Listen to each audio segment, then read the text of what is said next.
This is Buzz, he's a 6-year-old Lurcher.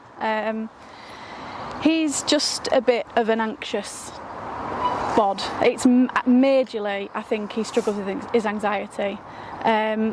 We've come from not being able to walk anywhere, literally going out at like 5 o'clock in the morning and like 11 o'clock at night, to we can get places, but it's a big ordeal. I've got food at his muzzle and I'm like bent down trying to just get him past so that we don't react, and he's not lunging and trying to rip the other dog's whatever out. I know realistically it's never going to go, but I'd like to get to a point where we can do things a bit more safely, because he's missing out a lot. I know he won't really understand that, but I'm able to take my other dog places. Like I can take him to a cafe and he'll lay down and chill. He can't do that, so he don't feel part of the family. He's at home on his own, and it's a shame, because he is such a lovely dog, but he's just struggling to know how to get through life, I think. His biggest trigger is small, fluffy, fast-moving dogs. Hates cats, but everything else we've kind of got rid of. If a dog's barking at him first, like he can hear yours being vocal, he's not bothered. If there was a dog to walk around that corner now, he'd probably rip my hand out. Obviously, he broke my hand about a year and a half ago. He's not a big dog, but he was big enough to break and dislocate. So I think he's a big dog. He's quite. I think he's quite big for a Lurcher. If you compare him to a South African Mastiff, you wouldn't say he's a big dog. No. But he's tall, he's muscly, he's got a lot of power in them back legs and that chest. You can see it. Yeah. Like I definitely wouldn't class him as a small or mid. I'd class him as a big dog, but not necessarily a giant dog. He doesn't have much of a presence, but he's. Yeah. Do you know what? I think we all get used to our own dogs. We've got a dog to Bordeaux, which they're not the biggest of mastiffs. They're one of the smallest mastiffs you can get. Yeah. And everyone thinks she's giant, and I don't like. Because he's not my dog, I think he's quite a big dog. I think I think we all get used to our own dogs and the size of them. But I actually think he's quite a big dog personally. If he was barking at me and I didn't have safety equipment on, I probably wouldn't want to go up and stroke him. And I don't know whether it was a coincidence him being neutered, whether he's lost that safety jacket and that's what's triggered him to be even more anxious than he was. But I'd do it again, because I think he'd still be there.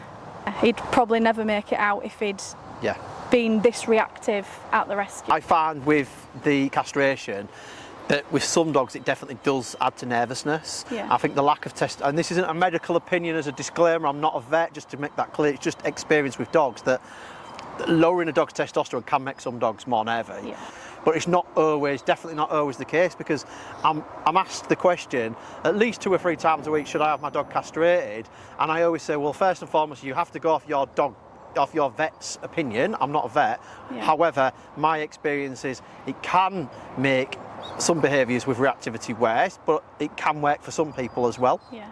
Obviously there's the option of the chemical castration now, where there's some element of being able to go back on it. Yeah. And I say to people now is, if you have the chemical castration, at least, all being well, you've got the option to go back. If the behaviour gets worse or it doesn't change anything, you're not committed to that. I find that unless it's basically sexually motivated behaviours, and humping, for example, isn't always sexually motivated, that it certainly works for sexually motivated behaviours. Yeah. I personally think the jury's still out and it's hit and miss, but it can work for some people. Look into what breed and your lifestyle, because obviously he's majority greyhound. I've done a DNA test on him. Greyhounds, notoriously known for the speed, but they're just plonk. I see a lot of people on Instagram get the wrong type of dog from a rescue, and then they're stuck with it, or they feel they can't take it back, or they're failing the dog. But really, you're just the wrong person for that dog. For him, for my lifestyle, and our other Lurcher, it's pretty much quite a good balance. Do it, but pick the right dog. Don't do it for aesthetic reasons, or I want that dog to do this. Yeah. Get the right one. If you've got a Springer Spaniel life, do it. If you've got a Greyhound life, do it. I think A lot of people want a dog just for a dog or for a companion, but they don't actually think of what that dog needs. So for him, he needs to be able to run and blow off energy, whereas a pug maybe not so much. They might be a bit more suited to your couch potato or your leisurely walks in the park, whereas he needs a lot more stimulation, and a lot of people don't realise what the dogs need.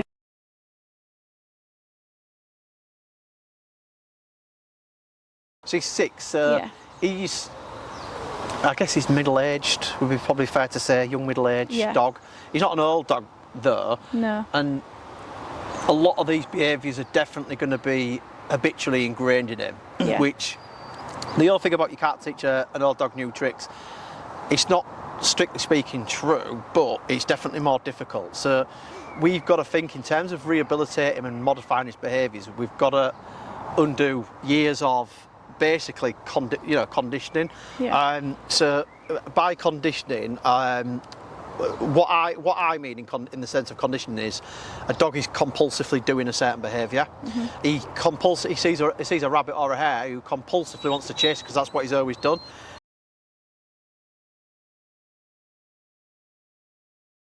A lot of people want a dog just for a dog or for a companion, but they don't actually think of what that dog needs. So for him, he needs to be able to run and blow off energy. They might be a bit more suited to your couch potato or your leisurely walks in the park, whereas he needs a lot more stimulation, and a lot of people don't realise what the dogs need. There's obviously the background potentially of hare coursing, prey drive. You mentioned small dogs. There is obviously a high chance that it's prey drive related, rather than, let's say, he wants to just fight with every dog in that sense. You know what I mean? It's not quite the same as him wanting to chase it and potentially bite. Although the outcome would be the same, but the actual motivation can be very different. Like, some dogs, it's going to be like fear, get that dog away from me. If he's wanting to run and hunt something down, it's totally that is totally different to being, oh, get the hell away from me, I don't like this dog near me. Ultimately, he's going to enjoy chasing those things. There's going to be pleasure in it for him. His adrenaline's going to be pumping. He's going to be having all those happy hormones, so he's going to want to engage in that behaviour. So in terms of purely of, like, let's say reward-based training, we've got to think, well, we are competing. You know, if there's a rabbit jumps out from that bush now and we've got a piece of kibble, I mean, I prefer to eat the rabbit. Personally, I prefer to eat the rabbit as well. So we have got to think competing motivators.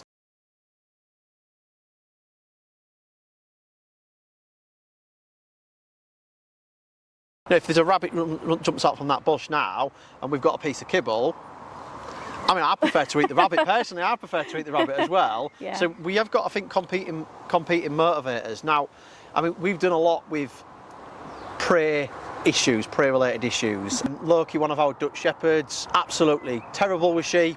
In the end, I ended up getting a flock of sheep to work him round. I'd be lying if I said I trusted him 100% round sheep. I certainly wouldn't have him off lead, walking past the sheep and stuff like that, because well within him, he's a herder, you know, he's a Dutch herder, so he's got that in him. So the way we did resolve that was with an e-collar.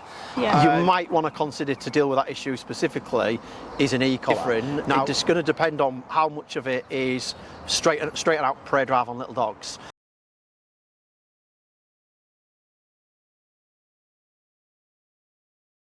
We have tried the e-collar with previous trainers before, and to be fair, we spent quite a lot of time with it, and he just seemed to go quite in himself. Shut down. And we just said that we'll just stop that. There isn't many people in this country that train a dog properly on an e-collar to avoid exactly what you experience, is what we call shutdown. I spend typically at least 4 to 6 weeks training a dog on an e-collar before it's even used in what you call a level that you would class as even a force-free trainer would class as a punishment. But the dog learns to love that collar.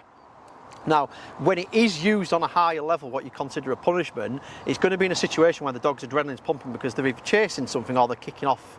So actually, the sensation that they feel on what we would call a punishment level, actually in reality doesn't hurt. It hurts at the level where it's minimal. It's like a TENS machine if you've tried it yourself on a low level. It doesn't hurt at all. Whatever these force-free trainers are claiming, on a very low level, it does not hurt.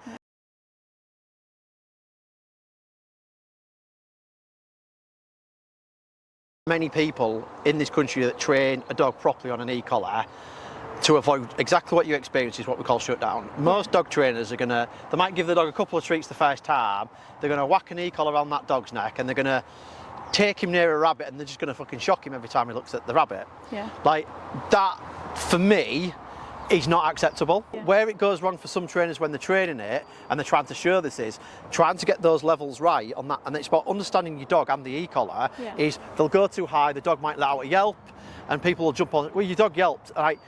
That is unfortunately, and the most recent study that's come out saying that e-collars actually can be beneficial has still noted that some dogs yelped, which I think should only ever happen once at very most, and ideally it shouldn't be happening at all. We've got to learn our way around the e-collar gradually, and we've got to set up scenarios around using that e-collar. So as an example, if we were e-collar conditioning a dog, we might get a rabbit, you know that there's a rabbit 100 yards away, I might have a rabbit 100 yards away, and but you're ready, and I'd shout you out, I'm just going to get the rabbit out, so you're all ready to, and it's controlled. Whereas if a rabbit or a dog just suddenly appears and we're just pressing through the receiver, yelp, we've got to work out at what level it's used with the dog, and it does avoid shutdown.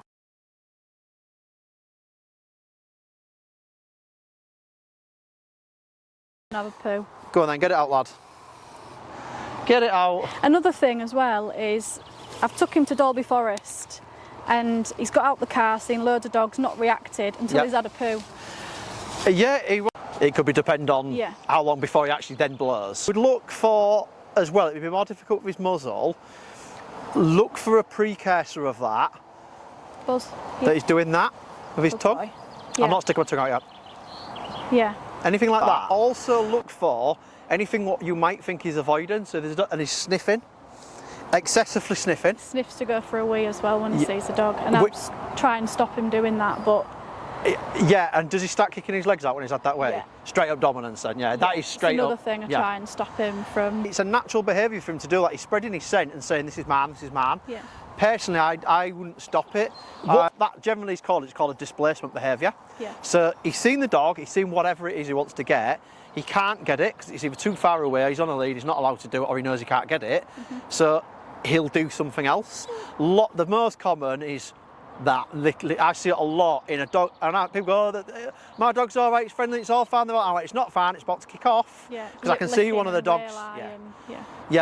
All of those behaviours, side eyeing, the stiff body language is the other big one.